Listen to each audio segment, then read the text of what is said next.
Hello and welcome to Books of Blood. My name is John, and today I'm going to be talking about 8 folk horror books that you may not have heard of, or you may have. I don't know. I don't read the same books that you read, but these are books that I haven't heard of, so maybe you haven't either. All right. First things first, if you notice, I've got a new intro. The first part of the intro with the blood and the hand and everything, that's the intro, and then I made a movie for the introduction to this particular video, and I'm going to try to do that each time from now on, be a little bit more professional looking. I apologize for it being a little bit long. I apologize for that because it's just under 45 seconds. I think I can trim that down, so hopefully next time it won't be so long. All right. So that being said, this is one of those videos where I feel like I've talked about this before, and I know that I have. I've talked about it when I've done recommendations for books, because I did one thing where I did recommendations for all different genres of books. But there's been kind of seems like a rise in popularity with the folk horror genre. I mean, you've got your older movies like The Wicker Man, which we're going to talk about a little bit here in just a little while. Then you got your modern films like Midsommar, The Witch, A Field in England, and movies like that, okay? So, yeah, there seems to be like a little bit of a rising in popularity in folk horror, so I figured I would find some books and think, okay, well, I've never heard of these books. Why don't I talk about them? So, in case you haven't heard of them either, all right? So, I don't actually own these books, so they're going to pop up on screen when I say their names. So let's go ahead and get underway. All right, so the first one is actually a short story or novella collection, and I think only the first story in it is folk horror. But this is The Corn Maidens, and this is by Joyce Carol Oates. And it did not sound like I said corn correctly, but that's what I said, is The Corn Maidens, all right? So The Corn Maiden is the gut-wrenching story of Marissa, a beautiful and sweet 11-year-old girl with hair the color of corn silk, taken by an older girl from her school who is told two friends in her thrall of the Indian legend of the Corn Maiden, in which a girl is sacrificed to ensure a good crop. Marissa is kept in a secluded basement and convinced that the world has ended. Marissa's seemingly inevitable fate becomes even more terrifying as the older girl relishes her power, giving the tale unbearable tension with a shocking conclusion. And like I said, that is from The Corn Maiden and Other Nightmares by Joyce Carol Oates. Like I said, I think only The Corn Maiden is one that is based on folk horror. But then again, the other ones may be also, but I do know that that particular story is based on the genre.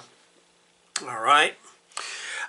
Next up, we have got Empire of Wild, and this is by Cherie Desmalines. Broken-hearted Joan has been searching for her husband Victor for almost a year, ever since he went missing on the night they had their first serious argument. One terrible, hungover morning in a Walmart parking lot in a little town near Georgian Bay, she is drawn to a revival tent where the local métis have been flocking to hear a charismatic preacher named Eugene Wolfe. By the time she staggers into the tent, the service is over, but as she is about to leave, she hears an unmistakable voice. She turns, and there Victor is, the same face, the same eyes, the same hands, but his hair is short and he's wearing a suit, and he doesn't recognize her at all. No, he insists, she's the one suffering the delusion. He's the Reverend Wolfe, and his only mission is to bring his people to Jesus. Except that, as Joan soon discovers, that's not all the enigmatic Wolfe is doing. With only the help of Eugene, a foul-mouthed euchre shark with the knowledge of the old ways, and her odd, Johnny Cash-loving 12-year-old nephew Zeus, Joan has to find a way to remind the Reverend Wolfe of who he really is. If he really is Victor, her life and the life of everyone she loves depends upon it. And that is, wow, I've read this so much, Empire of Wild by Cherie Desmalines. All right. All right, book number 3. This is Incubus by Anne Ahrensberg. In this new novel by American Book Award winner Anne Ahrensberg, a blistering heat wave sparks strange, erotic nightmares and dark deeds in a small, simple farming community. Very short, very sweet, doesn't give a lot away synopsis. Alright, so there you go. That is Incubus by Anne Ahrensberg. And this particular one has the lowest rating on Goodreads. I think it's like in just a little bit below 3 out of 5 stars. So there you go. Take that as it may.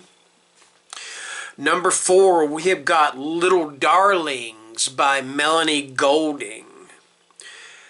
Everyone says Lauren Tranter is exhausted, that she needs rest, and they're right. With newborn twins, Morgan and Riley, she's never been more tired in her life. But she knows what she saw. That night in her hospital room, a woman tried to take her babies and replace them with her own creatures. Yet when the police arrived, they saw no one. Everyone from her doctor to her husband thinks she's imagining things. A month passes, and one bright summer morning the babies disappear from Lauren's side in a park. But when they're found, something is different about them. The infants look like Morgan and Riley to everyone else, but to Lauren something is off. As everyone around her celebrates their return, Lauren begins to scream, "These are not my babies." Determined to bring her true infant sons home, Lauren will risk the unthinkable. But if she's wrong about what she saw, she'll be making the biggest mistake of her life. Compulsive, creepy, and inspired by some of our darkest fairy tales, Little Darlings will have you checking and rechecking your own little ones, just to be sure, just to be safe. And that is Little Darlings. And again, by Melanie Golding. I've got this on my phone, and as I scroll down so far, I actually sometimes kind of forget who the author is, and then again, it's right there on the screen, but I don't see the screen right now, or I don't see them popping up on screen because I'm talking, and that's going to be done by the magic of editing, alright? Anyway, number 5, now this is one I'm pretty sure a lot of people have heard of, but I'm still going to name it anyway, and that is The Reddening by Adam Neville. 1,000,000 years of evolution didn't change our nature, nor did it bury the horrors predating civilization. Ancient rites, old deities, and savage ways can reappear in the places you least expect. Lifestyle journalist Katrine escaped past traumas by moving to a coast renowned for seaside holidays and natural beauty. But when a vast horde of human remains and prehistoric artifacts is discovered in nearby Brickburg, a hideous shadow engulfs her life. Helene, a disillusioned lone parent, lost her brother Lincoln 6 years ago. Disturbing subterranean noises he recorded prior to vanishing draw her to Brickburg's caves, a site where early humans butchered each other across 60,000 years. Upon the walls, images of their nameless gods remain. Amidst rumors of drug plantations and new sightings of the mythical red folk, it also appears that the inquisitive have been disappearing from this remote part of the world for years. A rural idyll where outsiders are unwelcome and where an infernal power is believed to linger beneath the earth. A timeless supernormal influence that only the desperate world would dream of confronting. But to save themselves and those they love, and to thwart a crimson tide of pitiless barbarity, Kat and Helene are given no choice. They were involved and condemned before they knew it. And that is The Reddening by Adam Neville. Or sometimes he goes by Adam L.G. Neville, which confuses me because I got to look him up and go, wait a minute, is this the same person? Because you know, there used to be a Bill Macy years ago on this TV show, and then when I saw William H. Macy, I thought, is that the same person? And it's not, of course. Anyway. Alright, number 6, we have Ritual, and this is by David Penner. I don't have a synopsis for this, but this is the book that The Wicker Man itself was based on. And if you've never seen The Wicker Man, I am not going to spoil it for you. I'll just explain to you that it is about a police sergeant, a devout police sergeant who goes to this remote island in search of a missing girl. Alright? Okay, that's it. That's all I'm going to say about it. Because if you have never seen The Wicker Man, and I am talking about the 1973 The Wicker Man, not the Nicolas Cage garbage that came out in 2000 whatever. You need to see The Wicker Man, and don't let anybody spoil it for you, okay? Just don't, all right? Just watch it. You'll thank me, okay? Yeah, anyway. All right, number 7, we got A Walk in a Darker Wood, and this is by various authors. Come take a walk in a darker wood with us. Join us in a haunted place where Pan walks free, where the dark mother holds her shadow children close, and where the full moon rides high in the night, whispering secrets of a forgotten past into the wind. Come closer and listen to these tales of a darker nature from the minds of Manuel Arenas, Chelsea Arrington, Haley Arrington, David Barker, Adam Bolivar, Phil Breach, Scott J. Courtier, Ashley Diosis, S.L. Edwards, Maxwell I. Gold. They're going to name everybody. It's got a lot of authors, okay?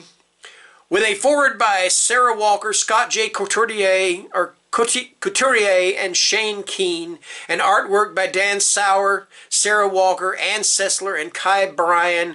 This book is sure to satisfy. Come walk with us. We are waiting for you. And that is A Walk in a Darker Wood. And that is a collection of folk horror stories.